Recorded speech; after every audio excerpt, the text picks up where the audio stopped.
I can't let you go before asking you about United yesterday. You managed to fit it in, didn't you, on your travels back from your holes? What did you make of that performance and the aftermath of it with Ten Hag and calling out Garnacho, who's liked this tweet and not liked that tweet, and where United have been left amongst this all? There's nothing more to say. We've seen it all before. It is a repeat of what's happened over the last 6, 7, 8 years, with managers in their second season, third season, sometimes at Manchester United, where there seems to be that breakdown at the end. The main thing is the performance levels. We've seen at Brentford, we've seen now at Bournemouth. They're really low performance levels, which is the biggest worry.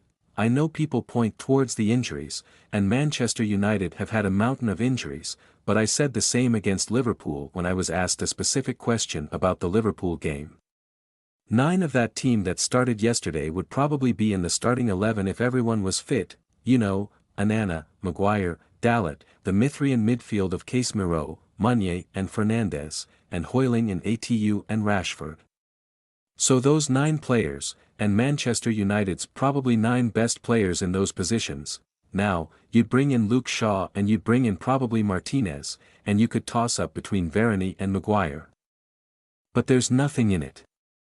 So yeah, they have had lots of injuries, but at the moment there's no excuse for the levels of performance we're seeing, because they've got 9 of their first team playing. Every team has 1 or 2 players missing at certain points, so it's a mindset thing.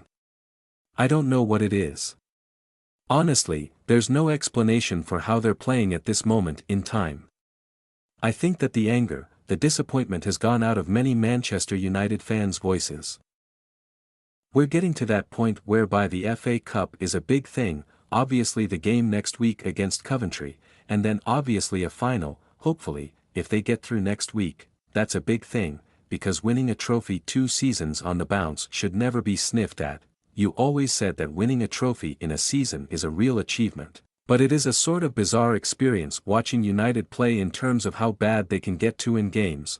There are parts of the Liverpool game where they played well, but parts where they didn't play well, and the inconsistency is rife. I'm saying the same thing every single week. All Manchester United fans are. They've just got to try and get to the end of the season and win that trophy if they possibly can, but that's going to be difficult. 1. They've got a difficult game against Coventry, but they've also then got a Manchester City or Chelsea final, which we just know is not going to be easy.